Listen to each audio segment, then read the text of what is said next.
අර ගිරව දානවා කියන්නේ ආන් ඒ ගානට එනකම් මම සමාවෙන්න. ඒක ශාකය කියන පාඩම පට්ට ගැහුවා ලියලා. පළවෙනි රහස තමයි. හැබැයි හොඳටම පුළුවන් වෙන්න ඕන ඔය තුනේ රචනා ඕන එක. හරිද? අනිත් එක තමයි තුන්ඩු දාන එක. මම හිතන්නේ ඒක ප්‍රැක්ටිකල් වෙයි කියලා. ඒක කරන්න ගියොත් අර ටිකක් අමතක වෙයි සීන් එකක් තිබ්බේ. මොකද එසේ එකට සම්පත් පොතේ තියෙන ටික ලිව්වහම ඇතිද? ඒක මගෙනුත් උනා මම ලියපු පළවෙනි රචනා ප්‍රශ්නේ හරිම අජුබයි එක. අපි කලින් වීඩියෝ එක කතා කරා බයොලොජි MCQ ස්කෝර් කරන විදිය. මේ වීඩියෝ එකෙන් අපි කතා කරන්න යන්නේ බයොලොජි essays වලට කොහොමද හොඳට ස්කෝර් කරන්න කියලා. හරි. මේ තියෙන වැදගත්ම පොයින්ට් එක. කොහොමද essay එකට 150 ස්කෝර් කරන්න මම ෆලෝ කරපු මෙතඩ් එක. ඔයාලට මම කලිනුත් පෙන්නන්න ෂෝට් එකකින් හරි මොකකින් හරි මම essay පොතක් මේන්ටේන් කරා. හරිද?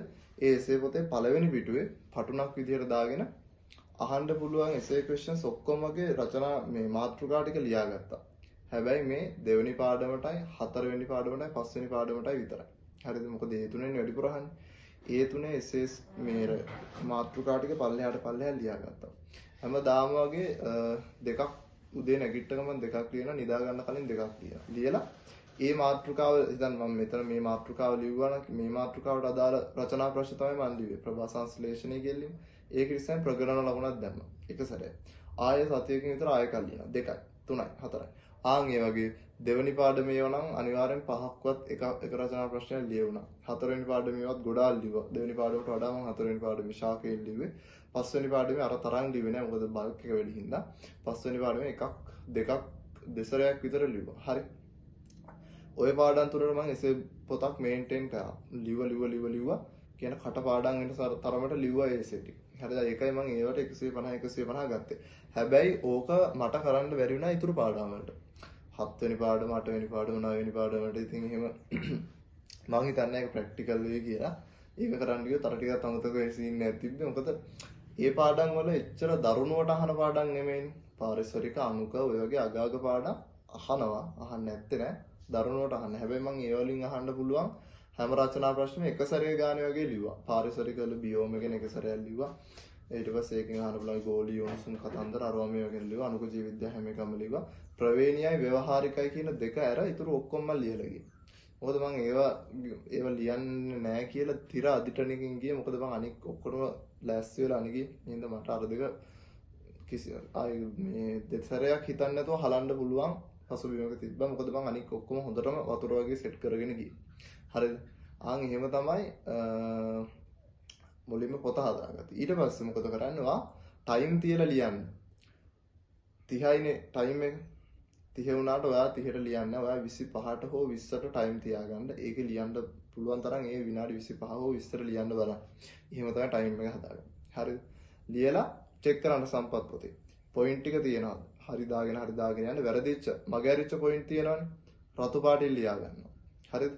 රතු පාටින් ලියාගෙන ඊළඟ දවස් වල මොකද කරන්නේ? තව සතියක් දවස් 3ක් විතර ගියාට පස්සේ පොත පෙරලලා රතු පාටින් ලියාගත්ත පොයින්ට් ටික බලනවා. ඇයි බලන්නේ? ඒ රතු පාටින් ලියාගත්ත ඒවා තමයි මට අමතක වෙන්නේ. හරි.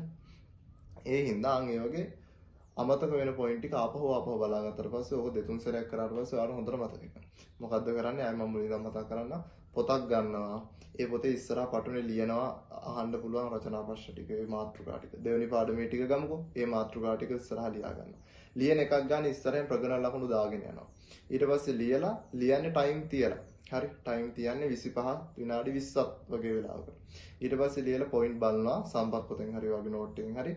වැරදිච්ච මගහැරිච්ච පොයින්ට් තියෙනවා ඒවා රතු පාටෙන් ලියලා. ඊට පස්සේ ආයෙ බලද්දි සම්පූර්ණ essay එකම බලන්නේ අර වැරදිච්ච රතු පාටෙන් ලියපු පොයින්ට් ටික විතරයි බලන්නේ. ඕක කරොත් එක දිගට ඕක නම් විභාග ඉවර වෙනකන් වගේම කරා. ඒක කරොත් ඉතින් අනිවාර්යෙන් එකට 150 අර හොඳ ඒකට යන්න පුළුවන් බයොලොජි MCQ තමයි තියෙන්න ඕනේ. බයොස් ඒකත් බලන්නේ. මේ අර MCQ මහ ලොකු දෙයක්. මම ඇත්තටම හිතන්නේ MCQ ලොකු දෙයක් නෙමෙයි කියලා. essay වලට සාපේක්ෂව essay එකක් කියන්නේ essay එකේ 150 ගන්නවා කියන්නේ MCQ වලට සාපේක්ෂව ඒක වෙන ලොකු දෙයක්.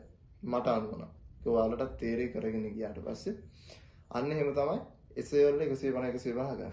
මෙන්න මේ ටික තමයි මම රහස් විදිහට ඔයාලට දෙන්නේ. පළවෙනි රහස තමයි දෙවෙනි පාඩම, හතරවෙනි පාඩම, පස්වෙනි පාඩම.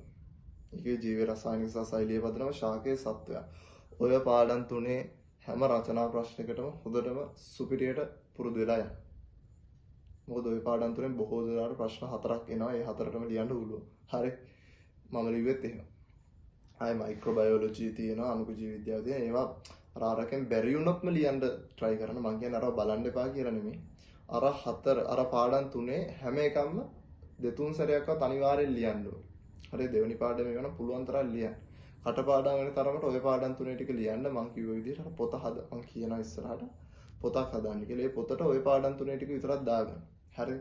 ওই පාඩම් තුන කරගත්ත කියන්නේ බයොලොජි වල nothing ඒකක් ගන්න පුළුවන් එසේ පැත්තේ.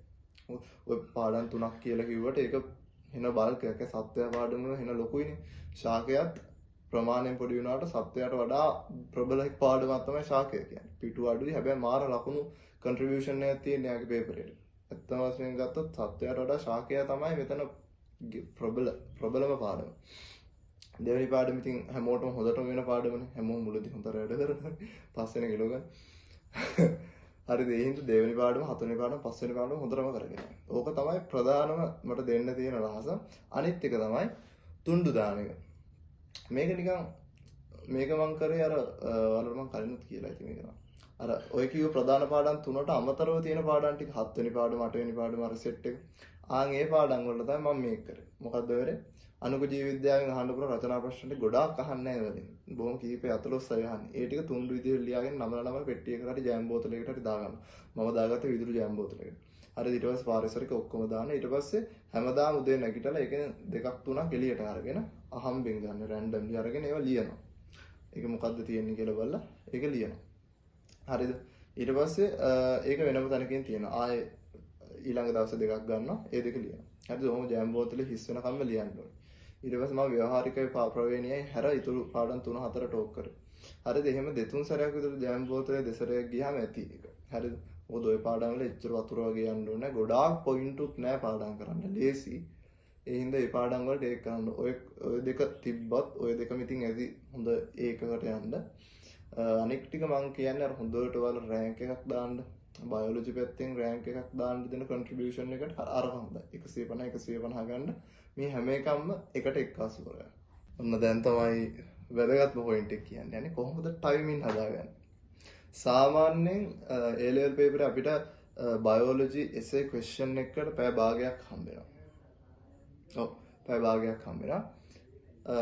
මම A level paper එකේ විභාගෙ ලියද්දි මම ඒක විනාඩි 20කට වගේ මම මේක පුරුදු වෙලා ගිය ලියන්න.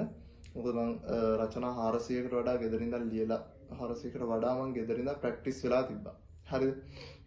ටයිමින් හදාගන්න හොඳම ක්‍රමය තමයි ඉතින් ලියන එක පුළුවන් තරම්. මම ඉස්කෝලේ වැඩිපුර ගියේ නැහැ. ගිය දවස්වලත්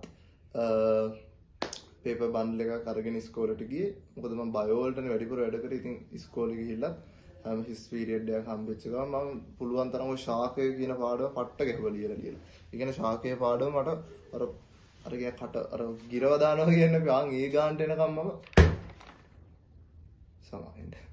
ඒ ගානට එනකම් මම මේ පාඩම් කරා ලිව්වා. මොකද 4 වෙනි පාඩම, 5 වෙනි පාඩම, 2 වෙනි පාඩම ඔය කියන පාඩම් තුනේ අනිවාර්යෙන් 3-4ක් එනවනේ රචනා ප්‍රශ්න. හින්ද ඒකෙන් ගොඩ ගහ ගන්න පුළුවන්. ගොඩ දා ගන්න පුළුවන් ගේම යම් තාක් දුරකට හරියටම බෑ ඉතින්. ඔය තුන හැබැයි හොඳටම පුළුවන් වෙන්න ඕනේ ඔය තුනේ රචනා ඕන එක.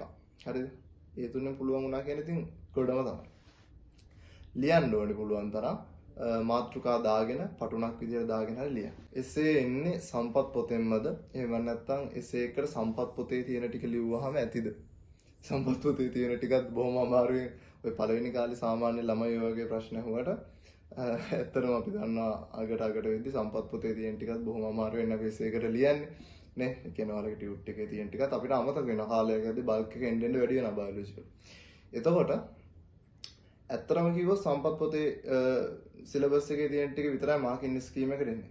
හැබැයි ඔයා සම්පත් පොත හරි ටියුට් එක හරි මොකක් හරි රිෆර් කරනවා නම් ඔයාට මෙන්න මේ කරුණ හොඳටම ඔලුවට දාගන්න. මේක ඔලුවට ගිය එක්කෙනෙක්ට මේක කරන්න පුළුවන් එක්කෙනෙක්ට විතරයි බයොලොජි වල 150 එසේ එකට ස්කෝර් කරනවා කියන ඒ විශිෂ්ට කාර්යය කරගන්න පුළුවන්. මේක මේ වගේ දෙයක්. දැන් උදාහරණයක් විදිහට ගන්න අපි ගමු දෙවෙනි පාඩමේ ATP කියන adenosine triphosphate ගැන තියෙනවා. සම්පත් පොතේ එක තැනක තියෙන ATP ගැන වෙනම ඡේදයක්. කියන රචනා ප්‍රශ්නයකට ඇති වෙන්න වගේ බොහෝ දුරට තියෙනවා ATP ගැන. හරිද? එතකොට ATP ගැන රචනා ප්‍රශ්නයක් આવත් අපි ATP එකේ තියෙන පොයින්ට් ටික ලියන්න ඕනේ.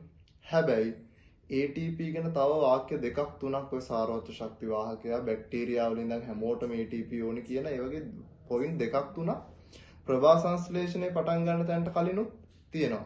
ATP යටතේ නෙමෙයි ඒක තියෙන්නේ. අර ප්‍රභා සංශ්ලේෂණ එක. එතකොට ඔයාලට තේරෙන්න ඕනේ මෙතනක් තියෙන ATP ගැනනේ. ඒ හින්දා ATP ගැන රචනාවක් ඇහුවොත් ඔයාට මොලේ තියෙන්න ඕනේ. අතන්ට ATP තියෙන ටික පට්ටල් කරගන්න. හරිද? ඒක තමයි අපි කියන්නේ මන්නම් කියන්නේ ඒකට ලින්ක් කරනවා කියලා. ලින්ක් කර කර ඔයා ඉගෙන ගන්න ඕනේ ඒකින්ද. ඒකට ලේසි ක්‍රමයක් තමයි මේ වගේ පොයින්ට් දෙක තුනක් වගේ තියෙනවා නම් අර සම්පත් පොතේ ATP යට තියෙන කැලලටම ඔයා ATP සම්පත් පොතේ හෝ වේවා වගේ නෝට් එකේ හෝ වේවා ටියුට් එකේ හෝ වේවා ඒ යටින් තියෙන කැලලට අතන තිබ්බ පොයින්ට් එක එකතු කරගන්න.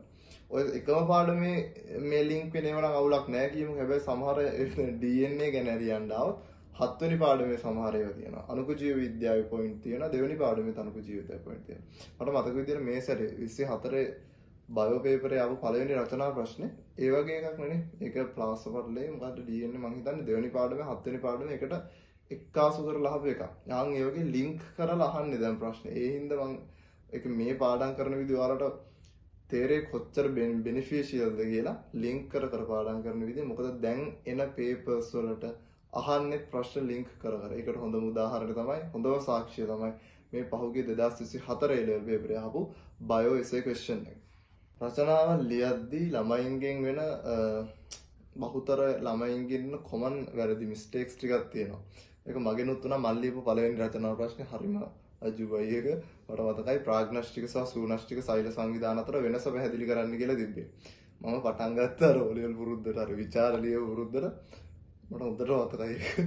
ප්‍රාග්නස්ටික හෝ වේවා සූනස්ටික හෝ වේවා සෛලයක් සතුව පහත ලක්ෂණ අනුපිළිවෙලින් දැක්වේ කියලා අර ප්‍රාස පටලයක් RNA මොනවද DNA තියෙන අරෝමයේ තියෙන ආන් ඒ වගේ හින්න සීන් දාලා 12 සාර වචන දාලා විචාරයක් ලියනවා වගේම ලිව්වේ. ඒක අපි ටෙලිග්‍රෑම් ගෲප් එකේ අයියා කෙනෙක් කරේ මෙඩිකල් ස්ටුඩන්ට් කෙනෙක් වයි. ඒ අයියට ඒකට සෑහෙන්න hina ගියා ඒක බලලා. ඒ කියන්නේ මම හිතන්නේ ගොඩක් අයගේ ඒක එහෙමයි. පළවෙනි රචනා ප්‍රශ්නය හරිම අප්‍රසන්නයි. කියන්නේ අපිට තේරෙන්නේ නැහැ එකපාරට O level වල අපි අර ඉන්න සාහිත්‍ය සීන් එකකින් ඇවිල්ලා එකපාරට අපිට තේරෙන්නේ පොයින්ට් එකට ලියනවා කියන්නේ මොකක්ද කියලා. පොයින්ට් එකට ලියනවා කියන්නේ මේ වගේ දෙයක්. බලාපොරොත්තු වෙන්නේ මාකින් ස්කීම් එකේ තියෙන පොයින්ට් එක. දැන් උදාහරණ ප්‍රභා සංශ්ලේෂණය යනු කුමක්ද කියලා අපෙන් ඇහුවොත් අපි ලියන්න ඕනේ ප්‍රභා සංශ්ලේෂණය යනු පරිසරයේ ඇති හරිත ශාක විසින් සිදු කරනු ලබන ජීවයේ පැවැත්මට අත්‍යවශ්‍ය බ්ලා බ්ලා බ්ලා අර O level කතන්දර නැහැ මෙතන. හරිද? මෙතන තියෙන්න ඕනේ දැන් සම්පත් පොතේ තියෙනනේ ප්‍රධාන වශයෙන් තියෙන ආලෝක ශක්තිය රසායනික ශක්තිය බවට පරිවර්තනය කරන පරිවෘත්තීය සංවෘත්තීය ක්‍රියාවලියක් කියන්නේ. එතකොට ආලෝක ශක්තිය කියන එක තියෙන්න ඕනේ ඒවා ලියන උත්තරේ. රසායනික ශක්තිය කියලා තියෙන්න ඕනේ. සංවෘත්තීය ක්‍රියාවලියක් කියලා තියෙන්න ඕනේ. ඔය තුන පොයින්ට් ඔය තුන තිබ්බහම ඇති. අර කොච්චර හැලෙලිවත් ඔය තුන බලලා තමයි යාලා ලකුණු දෙන්නේ. සංවෘත්තීය කියලා තියනවාද? ආලෝක ශක්තිය තියනවාද? රසායනික ශක්තිය බවට පරිවර්තනය කරලා තියනවාද? ඔය ටික තිබ්බොත් ඔයාලා ලකුණු හම්බෙලා. ඒකට තමයි පොයින්ට් එක ලියනවා කියන්නේ. හරිද? එතකොට අර වගේ දඩබඩ නිපාත උපසර්ග ඒව දාන්න ඕනේ නැහැ. හරි? ඒක හැබැයි මෙහෙමයි. ඒක මං කිව්වටවත් ඔයාට තේරෙන්නේ නැහැ. ඒක ඔයා ලියලම් පුරුදු වෙන්න ඕනේ. ඔයා ලියන පළවෙනි එසේ එකත් ගොබ් එකක් වෙයි. හරිද? ඒකට බය වෙන්න එපා. කාලානුරූපව ඔයාලම පුරුදු වෙන කොහොමද පොයින්ට් එකට ලියන්නේ කියලා.